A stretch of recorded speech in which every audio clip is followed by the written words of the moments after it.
Hello, my name is Christian and I'm recording this in my pajamas on a Friday night. You can probably hear my chihuahuas fighting over next door. They're having a wonderful time. I've been making videos lately sharing my thoughts on different ideas, and this is the third one. So I write books for people and it takes a lot of time and effort for me to do this. I stay up really late when I work on them. I don't go to events when I'm feeling passionate, or I'll leave early to get home and work on them. I fixate on them and I really dig it.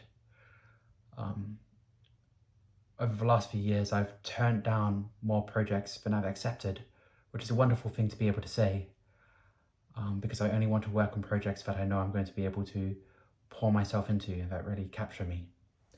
So I've got some of my books here. I've got one, I've got two, three, I'm up to 7 books now, I believe. Check out this one. This one's leather bound, goat leather. So while it might be presumptuous for me to say, I'd like to think that the clients I write these books for really like them, or at the very least, they appreciate the effort and resources that have gone into the process and thus the product. They appreciate that it's all come from a good place and that it was well-meaning. So this leads me to the concept that I've been thinking about. It's a very old one. I don't think you've heard it before. I hadn't heard of it before, so you might not have either. Before I tell you what it is, I just want to let you know that I don't really know what I'm talking about. I can't recall the name of the person that I heard this about online, or the title of the book that I read about this either, to be honest. Nowadays I seem to just kind of sail past a lot of ideas and then look over my shoulder weeks or months later as they're a pinprick in the distance, and then I think about them and I'm like, what was that again? And that's definitely what's happening here. So I apologize, as always, for getting things dreadfully wrong. So let's jump in. Okay, have you ever heard of this word? Credulity. Credulity. It means being ready to believe that something is real. So credulity means to be ready to believe that something is true and or real. So nowadays, the only time people really seem to hear this word is when it's used to express its opposite, that is incredulous, incredulity. I'm sure you would have heard of these words. These are words that we hear all of the time. To be incredulous means to be unwilling to believe. You don't think it's the real deal, you're not buying it, you're incredulous about it. So in this sense, credulous, as in being willing to believe, is kind of in the graveyard of abandoned positive words alongside kempt and all of those words that we don't really use anymore, we just use their negatives. Okay? Now, maybe it says something about the world that we live in, that we're very familiar with the word incredulous. You know, you'll probably hear it every month or so, I'd be willing to bet, but you can go a lifetime without hearing the word credulous or from credulity.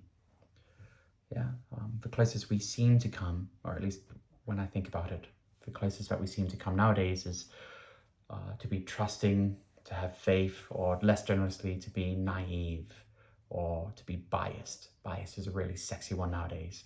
To believe means that you might be biased. So when I heard about this word, it was in respect to a concept which completely blew my mind. It sounds so simple, but I've been thinking about it more and more. So here's the concept. Are you ready? The word is credulity. The concept is from credulity. Yeah? Like you would get a burger from McDonald's. Here we're getting credulity, from credulity. So this is to say, due to the conditions from which a text has been developed, it is taken for granted that it is true and real. So once again, from credulity means that due to the conditions in which a text was developed, it's perfectly reasonable for the reader to take it for granted that it's true and or real. That's what from credulity means. So the idea is that Way back in the day, people used to read texts from Credulity, okay? I know that sounds a little bit weird. I'm going to try to describe it a little bit more, okay? So imagine how much time and effort and resources it was once required to produce a book. So the books I make today, they're done with laptops, they're done with voice recorders. I'm so sorry to say that they're done with Adobe, which is horrible, and scanners and digital canvases. So I pay subscriptions or outright fees for all of this stuff, and because I do this as a job, I can claim it on tax. But let's be honest, while it still requires creativity and dedication and soft expertise, none of it is going to break my back, and none of it is going to break my bank balance, at least not yet. So keep that in mind, what it takes to create a book nowadays, even these beautiful books that I've made, and juxtapose them to creating a book way back in the day, before the printing press. You would sit with a quill and ink for tens of hours a day to write on paper. That's my boy Tuppence that you're hearing in the background. So the quill, the ink, and the paper would all be made, probably by the person who's making the book themselves or somebody that they know directly, at some expense. None of this exists in limited supply. Yeah, there are unlimited amounts of time you can tap the F key on your keyboard, but an inkwell can run dry, okay? Resources are scarce and their allocation and use is accordingly selective. Every word is chosen really, really carefully, and written really, really carefully. They're not homogenized like how keys homogenize our words. There's very little embodiment going in when you're typing, right? But when you're doing calligraphy, there's a great deal of embodiment going in, yeah? Each piece is done artfully and mindfully indeed. Each piece of paper messed up means something, and if you knock the ink over, that really means something too. So all of this is not to even mention how much rarer and more impressive the skill of being able to read and write was compared to the world we live in today. Yeah, way back in the day, it's kind of like how nowadays you could go your entire life without meeting somebody who's actually from the upper class. You know, they'll never step foot in a Woolworths or never step foot in a McDonald's. They live on a different planet practically. Back then you could go your entire life without meeting somebody who could actually read and write. So it was rather rare. And when I say back then, use your imagination. Guess which century I'm referring to, because I sure as hell don't know. So consider, this is a big one that I've been thinking about, the casing of a book. Yeah. My friend Matilda, she taught me how to leather bound, and I still can't really do it. She basically did this one for me. The pages back in the day would be held together by string or rope and adhesive that you'd probably make yourself. And the book cover, the leather binding, actually represented a literal life sacrifice. I mean, think about it. You would kill a lamb or a cow or a goat, and you would use its hide. Yeah, you would use its hide to make the cover of a book. That's a significant investment. You're killing something which is livestock, which is probably quite valuable, and you're tanning its hide to make a gift. Can you imagine that? What a gift. What a gift. To receive a book like that, I think if somebody gave me a book like that, even if it was just green eggs and ham, you know, even if it was just the Twilight series, it would still blow my mind. The fact that they would take the time to do that they would spend so much time and effort doing that. Whereas nowadays, books will sit and collect dust on shelves in the toilet, or they'll be used as footstools. I'm balancing my laptop that I'm reading off on a book right now, yeah? Or they'll be repurposed as paper mache. A lot of books don't really get used at all, okay? They get no love at all. They're just thrown into the void. It's quite sad. It makes me quite sad to think about that. So with all of this in mind, it's no wonder that the book as an artifact into which artful intent, valuable resources, and actual literal life sacrifices have been poured and invested is something that people would read from Credulity. Yeah. Anyone willing to gift you such a thing must have really liked you. They must have meant it. Yeah. For them to spend all of that time just making up fibs was kind of beyond the imagination of people back in the day. Because surely there's better things you can do with your time, and that would be to write what you really believe. I mean, look at all the time you're spending just for me, the audience. So compare that to the text of today. Now, I don't need to explain this too much. I'm sure you already see where I'm going with this. From credulity has dissolved and incredulity has taken its place. It costs far less on all fronts to create new books and distribute them to the mass market. The honored single recipient of a book is now being dissolved into the greater audience. The vast and great sea of the audience dissolves the aspirin, soluble aspirin of the single recipient. The intention itself is shifted away from the artifact, the book, to the outcome, usually in the form of profit, either directly through sales or indirectly through marketing and propaganda. Yeah. And everyone can write a book. They can now write and post critically and uncritically about it and select from the bottomless sea of reading material. And as this happens, people need to develop more strategies to attract and retain attention.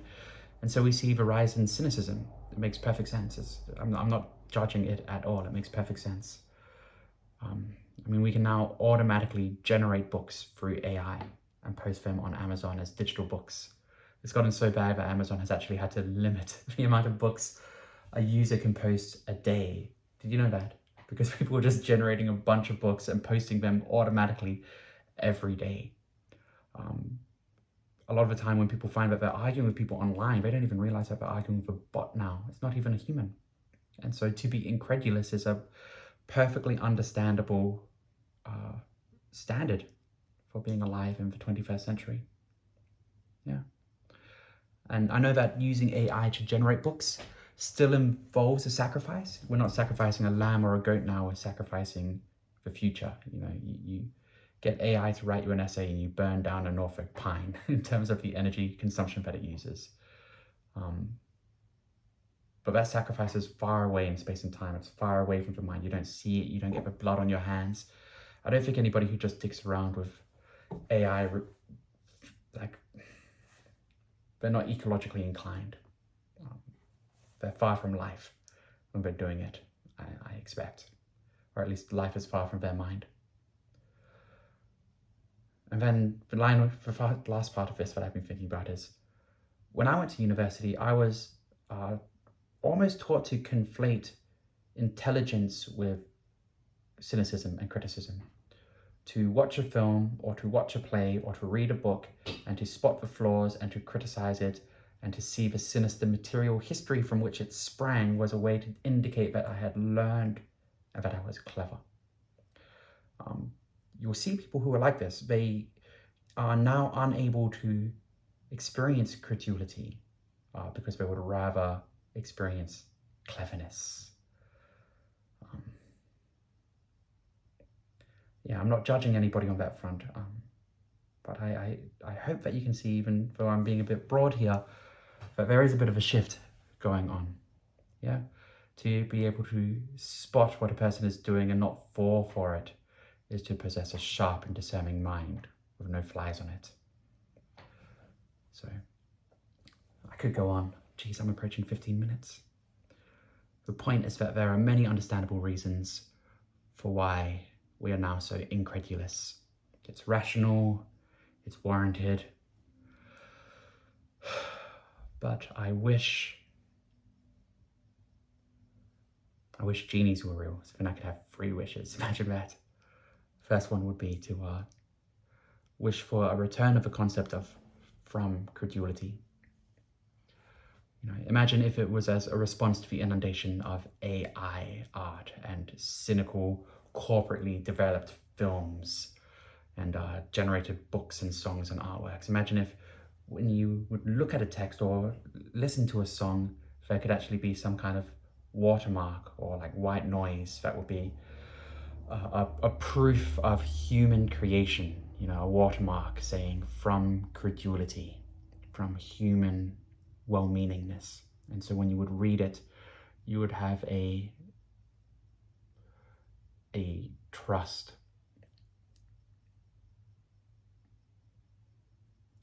whatever it may be, however you want to understand it. I'm calling tonight, on a Friday night, in my pajamas, while the chihuahua is quiet, for a return from Credulity. Let's see what that looks like.